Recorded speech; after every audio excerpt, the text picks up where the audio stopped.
ಮಿತ್ರರೇ ನಮಸ್ಕಾರ. ಮಿತ್ರರೇ, ಇರಾನ್ನಲ್ಲಿ ಪ್ರತಿಭಟನೆ ಆರಂಭಗೊಂಡು 12 ದಿನ ಕಳೆದಿದೆ. ಈಗ ಈ ಪ್ರತಿಭಟನೆ ಟೋಟಲಿ ಕಂಟ್ರೋಲನ್ನು ತಪ್ಪಿದೆ.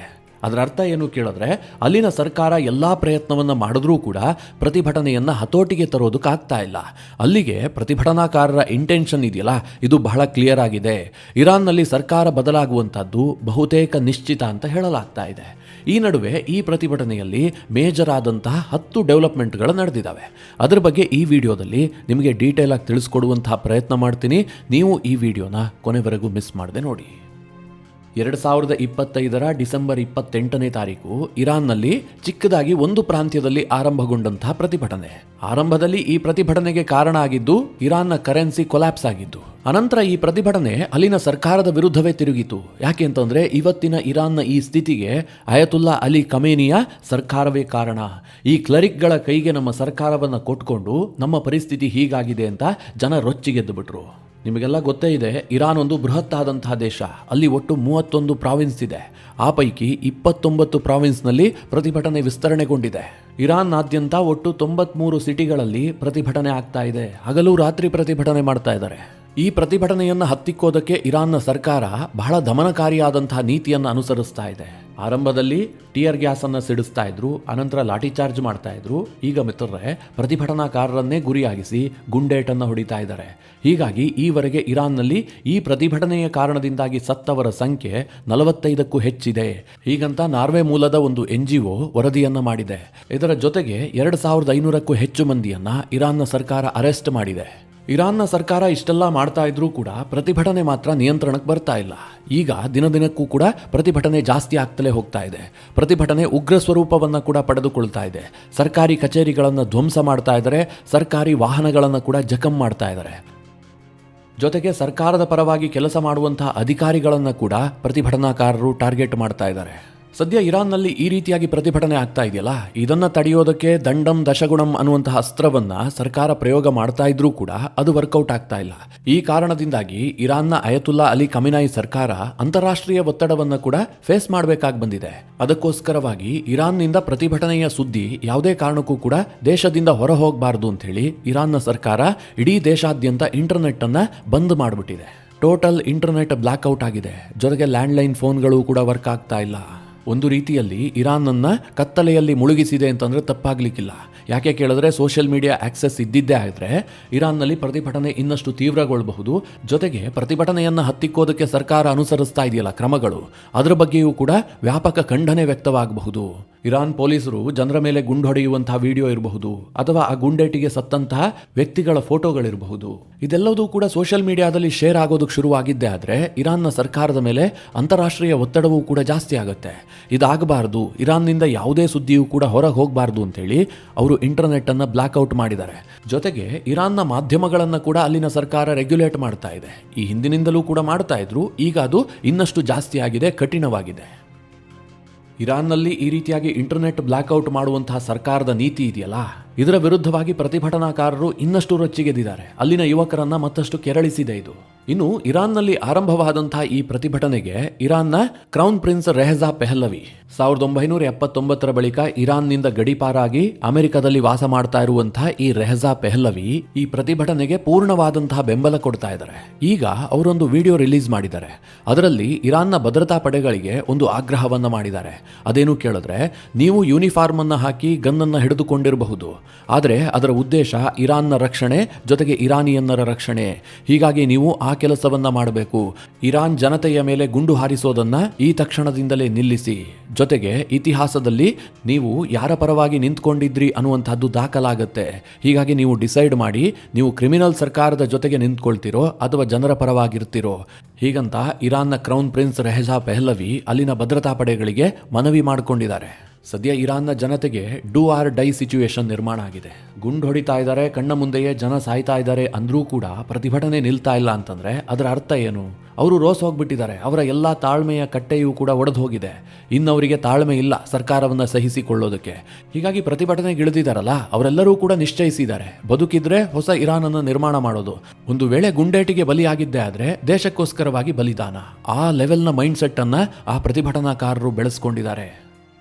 ಇನ್ನು ಮಿತ್ರರೇ, ಅಯತುಲ್ಲಾ ಅಲಿ ಖಮಿನಾಯಿ ಸರ್ಕಾರ ಇರಾನ್ನ ಜನರ ಪ್ರತಿಭಟನೆಯನ್ನ ಹತ್ತಿಕ್ಕೋದಕ್ಕೆ ಒಂದು ಕಡೆ ಗುಂಡು ಹಾರಿಸ್ತಾ ಇದೆಯಾ, ಇನ್ನೊಂದು ಕಡೆಯಲ್ಲಿ ಪ್ರತಿಭಟನೆಗೆ ಕಾರಣವಾಗಿರುವಂತಹ ವಿಷಯವನ್ನ ಸಾಲ್ಟ್ ಔಟ್ ಮಾಡುವ ಬದಲಾಗಿ ಅದಕ್ಕೆ ತುಪ್ಪ ಸುರಿತಾ ಇದೆ. ಈ ವಿಷಯವನ್ನ ನೋಡಿ ನನಗೂ ಕೂಡ ಆಶ್ಚರ್ಯ ಆಯಿತು. ಯಾಕೆ ಕೇಳಿದ್ರೆ, ಇರಾನ್ನಲ್ಲಿ ಪ್ರತಿಭಟನೆಗೆ ಮೂಲ ಕಾರಣ ಏನು? ಅಲ್ಲಿನ ಎಕಾನಮಿ ಕೊಲ್ಯಾಪ್ಸ್ ಆಗಿ ಹೋಗಿದೆ. ಡಾಲರ್ ಎದುರು ರಿಯಾಲ್ನ ಮೌಲ್ಯ ಕಂಪ್ಲೀಟ್ ಆಗಿ ಕುಸಿದು ಹೋಗಿದೆ. ಇಂತಹ ಸಂದರ್ಭದಲ್ಲಿ ರಿಯಾಲ್ನ ಮೌಲ್ಯವನ್ನ ಜಾಸ್ತಿ ಮಾಡೋದಕ್ಕೆ ಏನಾದರೂ ಪ್ರಯತ್ನ ಮಾಡಬೇಕು ತಾನೆ. ಆದರೆ ಅಲ್ಲಿನ ಸರ್ಕಾರ ಏನು ಮಾಡಿದೆ ಗೊತ್ತಾ? ಮುಖ್ಯವಾಗಿ ಇರಾನ್ನ ಸೆಂಟ್ರಲ್ ಬ್ಯಾಂಕ್ ಅವರು ಹಲವು ವರ್ಷಗಳಿಂದ ಇರಾನ್ನಲ್ಲಿ ಡಾಲರ್ ಎಕ್ಸ್ಚೇಂಜ್ಗೆ ಸಬ್ಸಿಡಿಯನ್ನು ಕೊಡ್ತಾ ಇದ್ರು. ಅಂದರೆ ಇರಾನ್ನ ರಿಯಾಲ್ ಕುಸಿತ ಕಾಣ್ತಿರೋದು ಈಗಿನಿಂದ ಏನಲ್ಲ, ಬಹಳ ವರ್ಷಗಳಿಂದಲೂ ಕೂಡ ನಿರಂತರವಾಗಿ ಕುಸಿತವನ್ನು ಕಾಣ್ತಾ ಇದೆ. ಈ ಕಾರಣದಿಂದ ಬೇಸಿಕ್ ಗೂಡ್ಸ್ಗಳನ್ನು ಇಂಪೋರ್ಟ್ ಮಾಡ್ಕೊಳ್ಳೋದಕ್ಕೆ ಜನರಿಗೆ ತೊಂದರೆ ಆಗಬಾರದು ಅಂತೇಳಿ ಈ ಡಾಲರ್ ಎಕ್ಸ್ಚೇಂಜ್ ಮಾಡುವಂತಹ ಸಂದರ್ಭದಲ್ಲಿ ಸರ್ಕಾರ ಸಬ್ಸಿಡಿಯನ್ನು ಕೊಡ್ತಾ ಇತ್ತು. ಈಗ ಅದನ್ನು ಕ್ಯಾನ್ಸಲ್ ಮಾಡಿದೆ. ವಾಸ್ತವವಾಗಿ ಅಲ್ಲಿನ ಸರ್ಕಾರ ಸಬ್ಸಿಡಿಯನ್ನು ಹೆಚ್ಚು ಮಾಡಿ ಜನರಿಗೆ ತಾತ್ಕಾಲಿಕ ರಿಲೀಫ್ ಅನ್ನು ಕೊಡಬೇಕಾಗಿತ್ತು. ಆದರೆ ಅದರ ಬದಲಾಗಿ ಆ ಸಬ್ಸಿಡಿಯನ್ನು ಕ್ಯಾನ್ಸಲ್ ಮಾಡಿದೆ. ಇದರಿಂದಾಗಿ ಇರಾನ್ನಲ್ಲಿ ಡಾಲರ್ ಎಕ್ಸ್ಚೇಂಜ್ ರೇಟ್ ಮತ್ತಷ್ಟು ಜಾಸ್ತಿ ಆಗುತ್ತೆ. ಇದರ ನೇರ ಪರಿಣಾಮ ಬೆಲೆ ಏರಿಕೆಗೆ ಕಾರಣ ಆಗುತ್ತೆ. ಸದ್ಯ ಇರಾನ್ನಲ್ಲಿ ಇನ್ಫ್ಲೇಷನ್ ರೇಟ್ 50% ಅನ್ನು ತಲುಪಿದೆ. ಅಂದರೆ ಕಳೆದ ವರ್ಷ 100 ರೂಪಾಯಿಗೆ ಸಿಗ್ತಾ ಇದ್ದಂತಹ ವಸ್ತುಗಳು ಈ ವರ್ಷ 150 ರೂಪಾಯಿಗೆ ಸಿಗುತ್ತೆ. 2ನೇ ವರ್ಷಕ್ಕೆ ಅದು ಡಬಲ್ ಆಗುತ್ತೆ. ಆ ಪ್ರಮಾಣದಲ್ಲಿ ಬೆಲೆ ಏರಿಕೆ ಆಗ್ತಾ ಇದೆ. ಇದೆಲ್ಲದನ್ನು ನಿಭಾಯಿಸಬೇಕಾಗಿದ್ದಂತಹ ಇರಾನ್ನ ಸರ್ಕಾರ ಟೋಟಲಿ ಕೈ ಚೆಲ್ಲಿದೆ. ಜೊತೆಗೆ ಇರಾನ್ನ ಅಧ್ಯಕ್ಷರೂ ಕೂಡ ಒಂದು ರೀತಿಯ ಅಸಹಾಯಕ ಹೇಳಿಕೆಯನ್ನೇ ಕೊಡ್ತಾ ಇದ್ದಾರೆ. ಅವರು ಪ್ರತಿಭಟನೆ ಆರಂಭವಾದಂತಹ ಸಂದರ್ಭದಲ್ಲೇ ಹೇಳಿದ್ರು, ಈ ಪ್ರತಿಭಟನೆ ನ್ಯಾಯೋಚಿತವಾಗಿದೆ, ಇದಕ್ಕೆ ನಮ್ಮ ಬಳಿಯಲ್ಲಿ ಯಾವುದೇ ಉತ್ತರ ಇಲ್ಲ. ದೇಶದ ಆರ್ಥಿಕತೆ ಜನರನ್ನ ಬೀದಿಗೆ ತಂದು ನಿಲ್ಲಿಸಿದೆ ಅನ್ನೋದನ್ನ ಅಲ್ಲಿನ ಅಧ್ಯಕ್ಷ ಪೆಜೆಶ್ಕಿಯಾನ್ ಒಪ್ಕೊಂಡಿದ್ರು. ಈಗ ಅವರು ಇನ್ನೊಂದು ಹೇಳಿಕೆಯನ್ನ ಕೊಟ್ಟಿದ್ದಾರೆ. ಸರ್ಕಾರ ಏಕಾಂಗಿಯಾಗಿ ಪ್ರತಿಭಟನೆಯನ್ನ ಕಂಟ್ರೋಲ್ ಮಾಡುವಂತಹದ್ದು ಅಸಾಧ್ಯ, ಆ ಮಟ್ಟಿಗೆ ಜನರ ಆಕ್ರೋಶ ಇದೆ ಅನ್ನೋದನ್ನ ಅಧ್ಯಕ್ಷ ಪೆಜೆಶ್ಕಿಯಾನ್ ಒಪ್ಕೊಂಡಿದ್ದಾರೆ. ಇನ್ನೊಂದು ಕಡೆಯಲ್ಲಿ ಇರಾನ್ ದೇಶದಲ್ಲಿ ಆಗ್ತಾ ಇರುವಂತಹ ಪ್ರತಿಭಟನೆಯ ಬಗ್ಗೆ ಅಲ್ಲಿನ ಸುಪ್ರೀಂ ಕೋರ್ಟ್ ಜಡ್ಜ್ ಕೂಡ ಮಾತನಾಡಿದ್ದಾರೆ. ಅವರಿನ್ನೇನು ಮಾತನಾಡಿರೋದಕ್ಕೆ ಸಾಧ್ಯ? ಅಲ್ಲಿನ ಜಡ್ಜ್ಗಳೆಲ್ಲರೂ ಕೂಡ ಈ ಅಯತುಲ್ಲಾ ಅಲಿ ಖಮಿನಾಯಿಗೆ ಜೈಕಾರ ಹಾಕುವಂಥವ್ರೆ. ಯಾಕೆಂದ್ರೆ ಈ ಅಯತುಲ್ಲಾ ಅಲಿ ಖಮಿನಾಯಿ ಕೃಪಾ ಕಟಾಕ್ಷದಿಂದಲೇ ಅವರೆಲ್ಲರೂ ಜಡ್ಜ್ ಆಗಿರುವಂತಹದ್ದು. ಈಗ ನಮ್ಮ ದೇಶದಲ್ಲಿ ಒಬ್ಬ ಜಡ್ಜ್ ಆಗಬೇಕು ಅಂತಂದ್ರೆ ಆತ ಕಾನೂನು ಪಂಡಿತನಾಗಿರ್ತಾನೆ, ಲಾಯರ್ ಆಗಿರ್ತಾನೆ, ಅನಂತರ ಅನೇಕ ಪರೀಕ್ಷೆಗಳನ್ನು ಪಾಸ್ ಆಗಿ ಜಡ್ಜ್ ಆಗ್ತಾನೆ. ಯಾವುದೋ ದೇವಸ್ಥಾನದಲ್ಲಿ ಅರ್ಚಕನಾಗಿದ್ದವನೋ ಅಥವಾ ಧಾರ್ಮಿಕ ಮುಖಂಡನಾಗಿದ್ದವನೋ ಜಡ್ಜ್ ಆಗೋದಕ್ಕೆ ಸಾಧ್ಯ ಇಲ್ಲ. ಆದರೆ ಇರಾನ್ನಲ್ಲಿ ಹಾಗಲ್ಲ. ಅಲ್ಲಿ ಕ್ಲರಿಕ್ಗಳಿರ್ತಾರಲ್ಲ, ಅಂದರೆ ಮುಲ್ಲಾ ಮೌಲಾನಾಗಳು, ಅವರೇ ಜಡ್ಜ್ ಆಗುವಂಥದ್ದು. ಹಾಗೆ ಇರಾನ್ನ ಸುಪ್ರೀಂ ಕೋರ್ಟ್ನ ಚೀಫ್ ಜಸ್ಟಿಸ್ ಆದಂತಹ ಗೊಲಾಮಿ ಹುಸೈನಿ ಅನ್ನುವಂಥವರು ಈಗೊಂದು ಹೇಳಿಕೆಯನ್ನು ಕೊಟ್ಟಿದ್ದಾರೆ. ಇರಾನ್ನ ಈ ಪ್ರತಿಭಟನೆಗೆ ಯುಎಸ್ನ ಕ್ರಿಮಿನಲ್ ಅಧ್ಯಕ್ಷ ಕಾರಣ, ಹಾಗೆ ಇಸ್ರೇಲ್ನ ಜಿಯೋನಿಸ್ಟ್ ರೆಜಿಮ್ ಕೂಡ ಇದರ ಹಿಂದೆ ಇದೆ. ಈ ಪ್ರತಿಭಟನೆಯನ್ನು ನಾವು ಯಶಸ್ವಿಯಾಗಿ ಕ್ರ್ಯಾಕ್ ಡೌನ್ ಮಾಡಬೇಕು, ಇದು ದೇಶಕ್ಕೆ ವಿರುದ್ಧವಾಗಿದೆ ಅಂತ ಅವರು ಘೋಷಣೆ ಮಾಡಿದ್ದಾರೆ. ಮಿತ್ರರೇ, ಒಬ್ಬ ಸುಪ್ರೀಂ ಕೋರ್ಟ್ನ ಜಡ್ಜೇ ಈ ರೀತಿಯಾಗಿ ಮಾತನಾಡ್ತಾ ಇದ್ದಾರೆ ಅಂತಂದರೆ ಇರಾನ್ನಲ್ಲಿ ಪ್ರತಿಭಟನಾಕಾರರನ್ನು ಯಾವ ರೀತಿಯಾಗಿ ಹಿಂಸೆಗೆ ಒಳಪಡಿಸಬಹುದು, ಅವರನ್ನು ಎಷ್ಟು ನಿರ್ದಯವಾಗಿ ನಡೆಸ್ಕೊಳ್ತಾ ಇರಬಹುದು. ಇವತ್ತು ಪ್ರತಿಭಟಿಸಿ ಜೈಲಿಗೆ ಹೋದಂಥವರ ಪರಿಸ್ಥಿತಿ ನಾಳೆ ಇದೇ ಸರ್ಕಾರ ಮುಂದುವರೆದ್ರೆ ಏನಾಗಬಹುದು? ನೀವೇ ಯೋಚನೆ ಮಾಡಿ. ಇನ್ನು ಡೇ 1ನಿಂದಲೂ ಕೂಡ ಈ ಪ್ರತಿಭಟನೆಗೆ ಅಮೆರಿಕದವರು ವಿಪರೀತವಾಗಿ ಬೆಂಬಲಿಸ್ತಾ ಇದ್ದಾರೆ. ಕೇವಲ ಅಮೆರಿಕದ ಟ್ರಂಪ್ ಸರ್ಕಾರ ಮಾತ್ರ ಅಲ್ಲ, ಅಲ್ಲಿನ ಸೆನೆಟರ್ಗಳು, ವಿಪಕ್ಷದ ನಾಯಕರು, ಕೆಲ ಬಿಸ್ನೆಸ್ ಮ್ಯಾನ್ಗಳು ಎಲ್ಲರೂ ಕೂಡ ಈ ಪ್ರತಿಭಟನೆಗೆ ಬೆಂಬಲ ಕೊಡ್ತಾ ಇದ್ದಾರೆ. ಇರಾನ್ನಲ್ಲೊಂದು ಪ್ರಜಾಪ್ರಭುತ್ವ ಸರ್ಕಾರ ಆಗಬೇಕು ಅಂತೇಳಿ ಅವರು ಓಪನ್ ಆಗಿ ಸೋಷಿಯಲ್ ಮೀಡಿಯಾದಲ್ಲಿ ಮಾತನಾಡೋದಕ್ಕೆ ಶುರು ಮಾಡಿದ್ದಾರೆ. ಇದರ ನಡುವೆ ಲಿಂಡ್ಸಿ ಗ್ರಾಮ್ ಅವರ ಒಂದು ಸ್ಟೇಟ್ಮೆಂಟ್ ಇದೆಯಲ್ಲ, ಇರಾನ್ ವಿಚಾರದಲ್ಲಿ ಅಮೆರಿಕ ಮುಂದೇನು ಮಾಡಬಹುದು ಅನ್ನೋದನ್ನ ಇಂಡಿಕೇಟ್ ಮಾಡ್ತಾ ಇದೆ.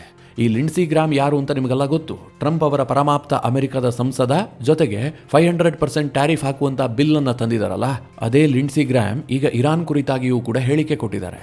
ಇರಾನ್ನಲ್ಲಿ ಸ್ವತಂತ್ರಕ್ಕಾಗಿ ಪ್ರತಿಭಟನೆ ಮಾಡ್ತಾ ಇರುವಂತವರ ಜೊತೆಗೆ ನಾವು ನಿಂತ್ಕೊಂಡಿದ್ದೇವೆ.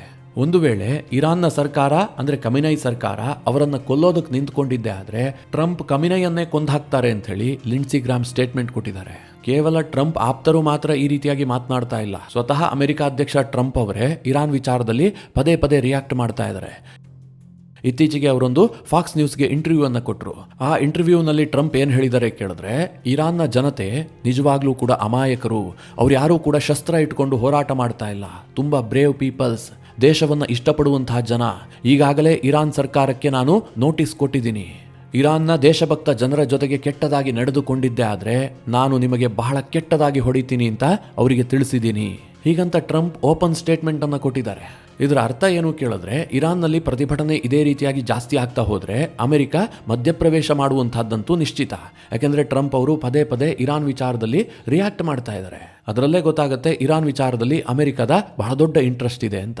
ಹಾಗೆ ಇನ್ನೊಂದು ಇಂಟರ್ವ್ಯೂನಲ್ಲಿ ಟ್ರಂಪ್ ಅವರಿಗೆ ಇನ್ನೊಂದು ಪ್ರಶ್ನೆಯನ್ನ ಕೇಳಲಾಗಿತ್ತು. ನೀವೇನಾದರೂ ಅಮೆರಿಕದಲ್ಲೇ ವಾಸ ಮಾಡ್ತಾ ಇರುವಂತಹ ಇರಾನ್ನ ಕ್ರೌನ್ ಪ್ರಿನ್ಸ್ ರೆಹಜಾ ಪೆಹಲವಿ ಅವರನ್ನ ಭೇಟಿ ಆಗ್ತೀರಾ ಹೀಗಂತ ಪ್ರಶ್ನೆ ಕೇಳಲಾಯಿತು. ಅದಕ್ಕೆ ಟ್ರಂಪ್ ಏನ್ ಹೇಳಿದ್ರು ಗೊತ್ತಾ? ರೆಹಜಾ ಪೆಹಲವಿ ಬಹಳ ಒಳ್ಳೆಯ ವ್ಯಕ್ತಿಯಂತೆ ಕಾಣ್ತಾರೆ, ಆದರೆ ನಾನು ಅಧ್ಯಕ್ಷನಾಗಿ ಈ ಸಂದರ್ಭದಲ್ಲಿ ಅವರನ್ನ ಭೇಟಿ ಆಗಬಹುದಾ, ಭೇಟಿಯಾಗೋದು ಉಚಿತವಾ ನನಗೆ ಗೊತ್ತಿಲ್ಲ. ನಾವು ಈ ವಿಚಾರವನ್ನ ಬಹಳ ಸೂಕ್ಷ್ಮವಾಗಿ ಗಮನಿಸ್ತಾ ಇದ್ದೀವಿ. ಈ ಸಂದರ್ಭದಲ್ಲಿ ಇರಾನ್ನಲ್ಲಿ ಯಾರು ನಾಯಕರಾಗಿ ಎಮರ್ಜ್ ಆಗ್ತಾರೆ ಅನ್ನೋದ್ರ ಬಗ್ಗೆ ನಮಗೂ ಕೂಡ ಕುತೂಹಲ ಇದೆ ಹೀಗಂತ ಟ್ರಂಪ್ ಒಂದು ಸ್ಟೇಟ್ಮೆಂಟ್ ಕೊಟ್ಟಿದ್ದಾರೆ. ಅಲ್ಲಿಗೆ ಅಮೆರಿಕ ಇರಾನ್ನಲ್ಲಿ ರೆಜಿಮನ್ನ ಚೇಂಜ್ ಮಾಡಿ ರೆಹಜಾ ಪೆಹಲವಿ ಅವರನ್ನೇ ಅಧಿಕಾರಕ್ಕೆ ತರುತ್ತೆ ಅಂತ ಹೇಳೋದಕ್ಕೆ ಸಾಧ್ಯ ಇಲ್ಲ. ಈಗ ವೆನಿಜುಲಾದಲ್ಲಿ ಎಲ್ಲರ ನಿರೀಕ್ಷೆಯನ್ನ ಟ್ರಂಪ್ ಹೇಗೆ ಉಲ್ಟಾ ಮಾಡಿದ್ರಲ್ವಾ? ವೆನಿಜುಲಾದ ವಿಪಕ್ಷದ ನಾಯಕಿಗೆ ಅಧಿಕಾರ ಸಿಗುತ್ತೆ ಅಂತ ಎಲ್ಲರೂ ಭಾವಿಸಿದ್ರು. ಆದ್ರೆ ಆಗಿದ್ದೇನು? ಆಡಳಿತದಲ್ಲಿದ್ದಂತಹ ಮದುರೋ ಸರ್ಕಾರದ ಉಪರಾಷ್ಟ್ರಪತಿಗೆ ಟ್ರಂಪ್ ಅಧಿಕಾರ ಕೊಟ್ಟಿದ್ದಾರೆ. ಈಗ ಇರಾನ್ ವಿಚಾರದಲ್ಲೂ ಹಾಗೆ ಆದರೆ ಆಶ್ಚರ್ಯ ಏನಿಲ್ಲ. ಅಮೆರಿಕದ ಇಂಟ್ರೆಸ್ಟ್ಗೆ ಯಾರು ಸೂಟ್ ಆಗ್ತಾರೋ ಅವರಿಗೆ ಅಮೆರಿಕ ಅಧಿಕಾರ ಕೊಡುತ್ತಷ್ಟೇ. ಇದೆಲ್ಲದರ ನಡುವೆ ಅಂದರೆ ಪದೇ ಪದೇ ಅಮೆರಿಕದಿಂದ ಎಚ್ಚರಿಕೆಗಳು ಬರ್ತಾ ಇದ್ದಾವೆ. ಅಮೆರಿಕ ಈ ಪ್ರೊಟೆಸ್ಟ್ನಲ್ಲಿ ಬಹಳ ಇಂಟ್ರೆಸ್ಟ್ ಅನ್ನು ಹೊಂದಿದೆ ಅಂತ ಗೊತ್ತಾಗ್ತಿದ್ದ ಹಾಗೆ ಇರಾನ್ನ ಅಯತುಲ್ಲಾ ಅಲಿ ಖಮೇನಿ ಸರ್ಕಾರ ಅಮೆರಿಕದ ಸಂಭಾವ್ಯ ದಾಳಿಯನ್ನು ಎದುರಿಸೋದಕ್ಕೋಸ್ಕರವಾಗಿ ತನ್ನ IRGCಯನ್ನ ರೆಡಿ ಮಾಡಿ ಇಟ್ಕೊಂಡಿದೆಯಂತೆ. ಆ ರೀತಿಯಾಗಿ ಇರಾನ್ನ ಮಾಧ್ಯಮಗಳು ವರದಿ ಮಾಡ್ತಾ ಇದ್ದಾವೆ.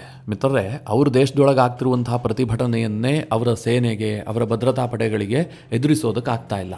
ಇನ್ನು ಹೊರಗಿನಿಂದ ಬರುವಂತಹ ಅಮೆರಿಕವನ್ನ ಈ IRGC ಎದುರಿಸುತ್ತಾ ಈ ಹಿಂದಿನ 12 ದಿನದ ಯುದ್ಧದಲ್ಲೇ ಕಂಪ್ಲೀಟ್ ಆಗಿ ಸೋತು ಸುಣ್ಣಾಗಿ ನೀರಾಗಿ ಹೋಗಿದ್ದಾರೆ. ಅಂತಹ IRGC ಈಗ ಅಮೆರಿಕವನ್ನ ಎದುರಿಸೋದಕ್ಕೆ ರೆಡಿ ಆಗ್ತಾ ಇದೆ ಅಂತಂದ್ರೆ ನಂಬೋದಕ್ಕಾದರೂ ಸಾಧ್ಯವಾ? ಆದರೆ ಇರಾನ್ನ ಸರ್ಕಾರ ಹಾಗೆ ಹೇಳ್ತಾ ಇದೆ. ಇಷ್ಟೆಲ್ಲ ಆಗ್ತಾ ಇದ್ರೂ ಕೂಡ ಖಮೇನಿ ಮಾತ್ರ ಪತ್ತೆನೇ ಇಲ್ಲ. ಯಾವುದೇ ಸ್ಟೇಟ್ಮೆಂಟ್ಗಳು ಕೂಡ ರಿಲೀಸ್ ಆಗ್ತಾ ಇಲ್ಲ. ಈ ಪ್ರತಿಭಟನೆ ಆರಂಭವಾದ ಬಳಿಕ ಒಂದೇ ಒಂದು ಸ್ಟೇಟ್ಮೆಂಟ್ ಮಾತ್ರ ಖಮೇನಿ ಕಡೆಯಿಂದ ಬಂದಿದ್ದು. ಅನಂತರದಲ್ಲಿ ಖಮೇನಿ ದೇಶದಲ್ಲೇ ಇದ್ದಾರಾ ಅಥವಾ ದೇಶ ಬಿಟ್ಟು ಹೋಗಾಗಿದಾ ಯಾರಿಗೂ ಕೂಡ ಗೊತ್ತಿಲ್ಲ. ಒಂದು ವರದಿ ಕೂಡ ಬಂದಿತ್ತು, ಖಮೇನಿ ರಷ್ಯಾಗೆ ಪಲಾಯನ ಮಾಡೋದಕ್ಕೆ ಎಲ್ಲ ರೀತಿಯಲ್ಲೂ ಪ್ರಯತ್ನ ಮಾಡ್ತಾ ಇದ್ದಾರೆ. ಒಂದು ವೇಳೆ ಪರಿಸ್ಥಿತಿ ಕೈ ಮೀರಿದ್ದೇ ಆದರೆ ಖಮೇನಿ ಅವರ ಮೊದಲ ಆಯ್ಕೆ ರಷ್ಯಾ ಹೀಗಂತ ವರದಿ ಇತ್ತು. ಈಗ ಕೆಲ ಮಾಧ್ಯಮಗಳು ಹೇಳ್ತಾ ಇದ್ದಾವೆ ಖಮೇನಿ ಅವರ ಇಡೀ ಕುಟುಂಬ ಈಗಾಗಲೇ ರಷ್ಯಾಗೆ ವಲಸೆ ಹೋಗಾಗಿದೆ, ಖಮೇನಿ ದೇಶದಲ್ಲೇ ಇದ್ದಾರೆ ಅನ್ನೋದ್ರ ಬಗ್ಗೆಯೂ ಕೂಡ ಡೌಟ್ ಇದೆ ಅಂತ ಹೇಳಲಾಗ್ತಾ ಇದೆ. ವೆನಿಜುಲಾ ಅಧ್ಯಕ್ಷರ ಸೆರೆಯ ಬಳಿಕ ಖಮೇನಿಗೆ ಬಹಳ ಭಯ ಕಾಡ್ತಾ ಇರೋದಂತೂ ನಿಜ. ಹೀಗಾಗಿ ಖಮೇನಿಗೆ ಕೆಲವು ಆಪ್ಷನ್ ಮಾತ್ರ ಉಳಿದಿದೆ. ಅವರೊಂದ ರಷ್ಯಾಗೆ ಹೋಗಬೇಕು, ಇಲ್ಲ ಚೈನಾಗೆ ಹೋಗಬೇಕು. ಅದನ್ನು ಬಿಟ್ಟರೆ ಬೇರೆ ಯಾವ ದೇಶಕ್ಕೆ ಹೋದರೂ ಕೂಡ ಅವರು ಸೇಫ್ ಆಗಂತೂ ಇರೋದಕ್ಕೆ ಸಾಧ್ಯವೇ ಇಲ್ಲ. ಇದಿಷ್ಟು ಇರಾನ್ನಲ್ಲಿ ಈವರೆಗೆ ಆಗ್ತಾ ಇರುವಂತಹ ಪ್ರತಿಭಟನೆಯ ಕುರಿತಾದಂತಹ ಅಪ್ಡೇಟ್ಸ್. ಇದರಲ್ಲಿ ಸಾಕಷ್ಟು ಡೆವಲಪ್ಮೆಂಟ್ಗಳಾಗ್ತವೆ. ಆ ಸಂದರ್ಭದಲ್ಲಿ ನಿಮಗೆ ಡೀಟೇಲ್ ಆಗಿ ತಿಳಿಸ್ಕೊಡುವಂತಹ ಪ್ರಯತ್ನ ಮಾಡ್ತೀನಿ.